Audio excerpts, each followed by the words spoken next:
आप देख रहे हैं डार्क फाइल्स। तो चलिए बढ़ते हैं आज की इस कहानी की ओर।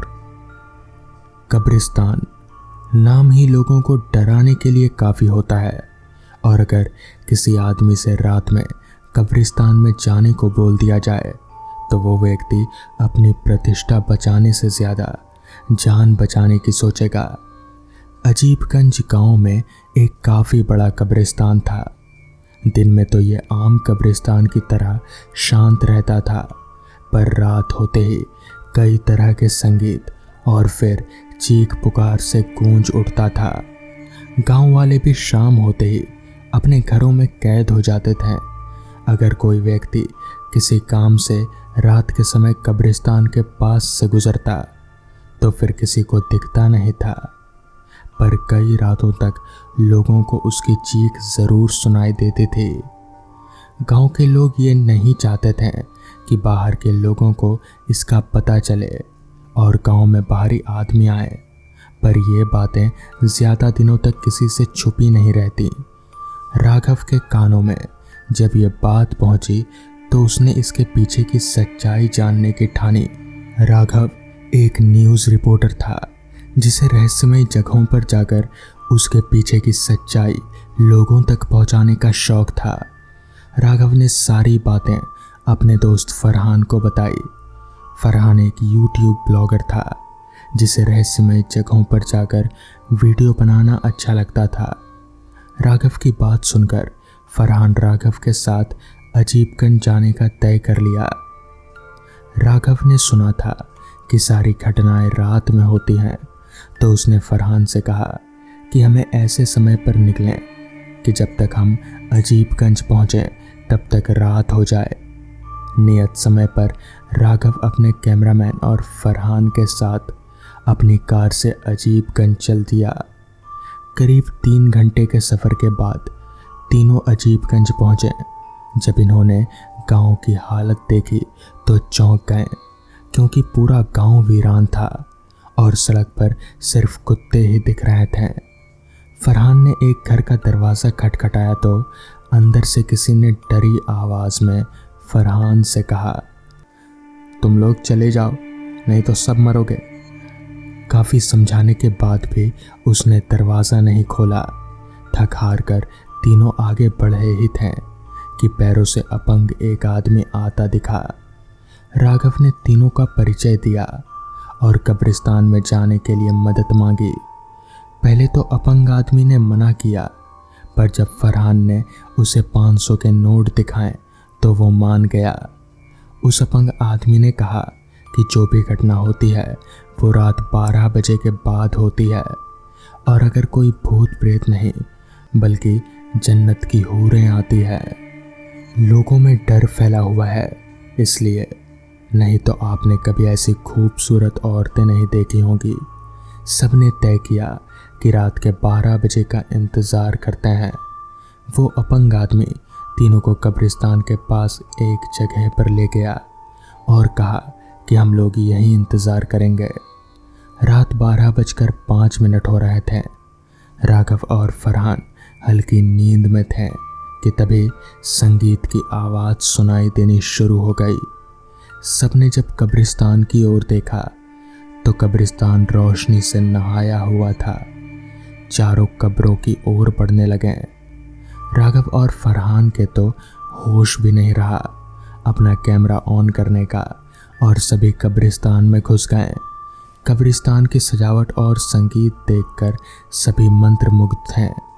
वहाँ घूम रही औरतों को देखकर ऐसा लग रहा था जैसे सीधे जन्नत से उतर कर आई हों। चारों कब्रिस्तान के काफ़ी अंदर जा चुके थे। रात के 1 बज चुके थे। चारों दुनिया से बेखबर बस सजावटों और औरतों को देखे जा रहे थे। अचानक एक औरत जिसका शरीर आग की लपटों से घिरा हुआ था, वो दौड़ती हुई अंदर आई और दिल दहला देने वाली चीखों के साथ इधर उधर दौड़ने लगी। कब्रिस्तान में मौजूद सारे लोग ताली बजाकर ठहाके लगाने लगे। अब राघव और बाकी लोगों की नींद टूटी।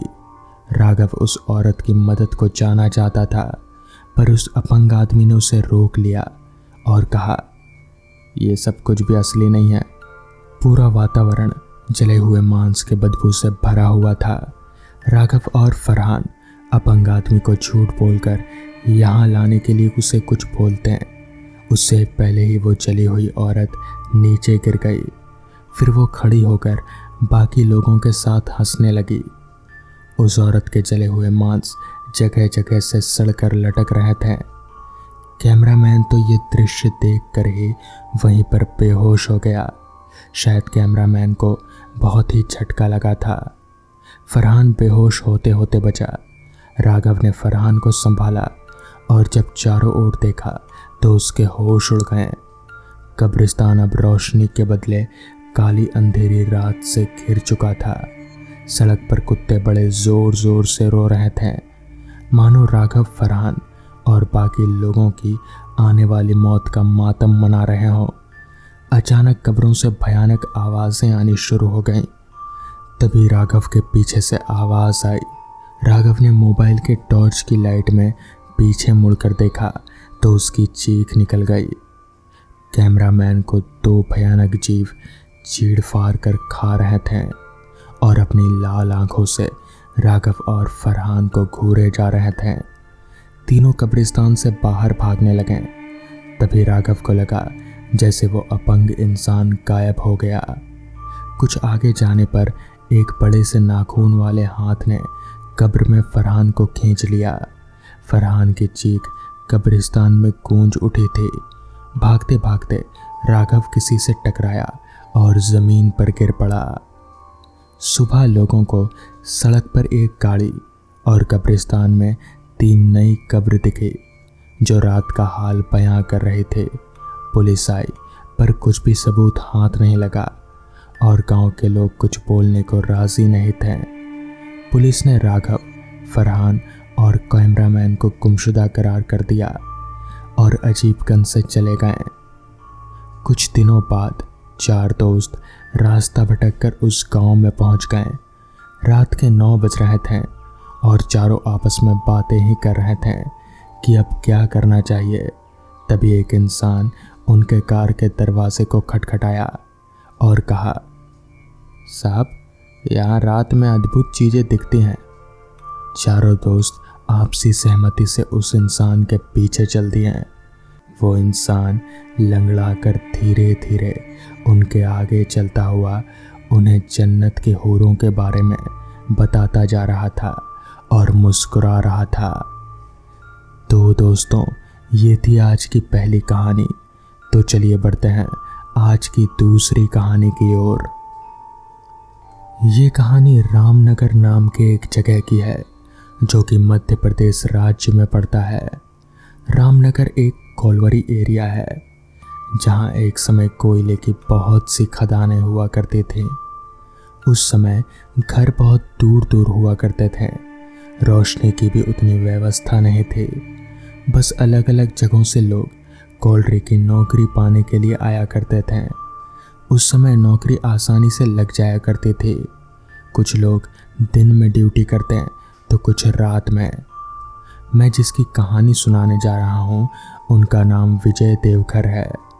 उनकी ज़्यादातर रात्रि में ही ड्यूटी लगती थी। उनके घर से खदान जहाँ वो काम करते थे वो लगभग 3 किलोमीटर की दूरी पर था, इसलिए वो अक्सर पैदल ही जाया करते थे। वैसे उनके घर से एक शॉर्टकट भी था जो कि सड़क से ना जाकर रेलवे लाइन के किनारे से होकर जाता था।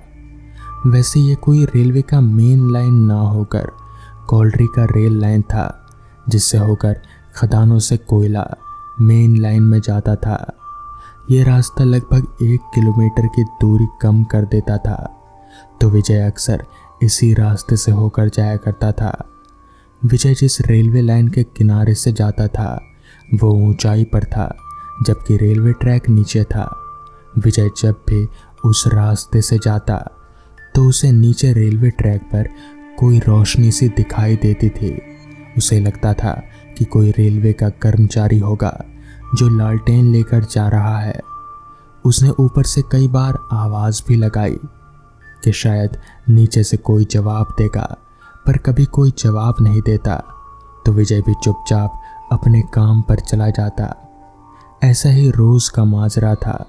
विजय को भी अच्छा ही लगता था कि कोई तो उसके साथ काम पर जाता है, उसको भी कंपनी मिल जाती थी, तो सब अच्छा ही चल रहा था। विजय रोज उस आदमी को आवाज़ लगाता और नीचे वाला कोई जवाब नहीं देता। विजय भी सोचता कि ये रेलवे वाला कितना घमंडी है, कभी जवाब ही नहीं देता। फिर सोचता कि हो सकता है कि उस तक आवाज़ ही नहीं पहुंचती हो। ऐसे ही करके दिन बीत रहे थे। विजय को भी जाने अनजाने में एक अनजान साथी मिल गया था, जो रोज उसी के समय पर काम पर जाता था। बीच में विजय की तबीयत खराब हो गई तो वो सोचने लगा कि बेचारा वो रेलवे कर्मचारी रात को अकेले ही काम पर जाता होगा। कम से कम मैं जाता था तो उसको अकेलापन तो नहीं लगता था। विजय ने तय किया कि जैसे ही वो ठीक होगा तो उस आदमी से ज़रूर मिलेगा। जब एक ही रास्ते से होकर काम पर जाना है तो क्यों ना साथ ही जाया जाए। वैसे भी वो रास्ता एकदम सुनसान रहता है, ऊपर से घुप अंधेरा। जल्द ही विजय स्वस्थ हो गया और आज काम पर जाने से पहले उसने तय किया कि वो आज उस रेलवे कर्मचारी से ज़रूर मिलेगा। वो आज जल्दी ही घर से निकल गया। उसके हाथ में एक टॉर्च थी। वो रेलवे ट्रैक के किनारे किनारे चल ही रहा था, पर आज उसे कोई रोशनी दिखाई नहीं दे रही थी। तो वो थोड़ा उदास हो गया कि आज शायद वो रेलवे कर्मचारी काम पर नहीं जाएगा। पर तभी उसे दूर से एक रोशनी अपनी तरफ आती दिखाई दी। उसने मन में सोचा, ये रेलवे कर्मचारी काम से लौट रहा है, शायद उसकी मॉर्निंग शिफ्ट रही होगी। जो भी हो, आज तो उससे मिलकर ही रहूँगा। विजय धीरे धीरे किसी तरह नीचे रेलवे ट्रैक पर उतर आया। वो रोशनी उसी की तरफ आगे बढ़ी चली जा रही थी, पर रोशनी के चमक के कारण कोई नज़र नहीं आ रहा था। धीरे धीरे वो रोशनी विजय की तरफ बढ़ी आ रही थी। विजय भी उसके पास आने का इंतज़ार कर रहा था। वो रोशनी विजय से लगभग 100 मीटर की दूरी पर ही होगी। तो विजय ने अपने टॉर्च का मुंह उसकी ओर कर दिया। सामने जो नज़ारा था शायद वो हार्ट अटैक के लिए काफ़ी था। एक प्रेत जिसका सिर नहीं था और उसके सीने पर 2 लाइटें जल रही थी। वो अपने दोनों हाथों को एक बार फैला रहा था, फिर बंद कर रहा था। अगर कोई उसकी पकड़ में आ गया तो पता नहीं क्या हश्र होने वाला था। जो भी हो, अब वो प्रेत अब विजय से काफ़ी करीब आ चुका था और विजय अपनी जगह पर जड़ हो चुका था। उसे अपनी मौत साफ नज़र आ रही थी, पर पता नहीं अचानक उसके अंदर कहाँ से इतनी ताकत आ गई। वो फुर्ती से वापस ऊपर चढ़ गया और वो प्रेत उसके नीचे से अपने हाथों को फैलाता हुआ आगे बढ़ गया। अब विजय को समझ आ गया कि लोग बताते हैं जिन लोगों की मौत रेलगाड़ी से कटकर हो जाती है वो प्रेत बनकर रेलवे ट्रैक पर भटकते रहते हैं। जो भी हो, विजय ने आज मौत को बिल्कुल सामने से देख लिया था। तो दोस्तों, ये थी आज की कहानियाँ। अगर आपको ये कहानियाँ पसंद आई हों तो वीडियो को लाइक और चैनल को सब्सक्राइब करना ना भूलें। तो मैं आपका दोस्त आर्यन जल्द ही मिलूँगा आपसे ऐसी ही नई कहानियों के साथ। तब तक के लिए अपना ख्याल रखें।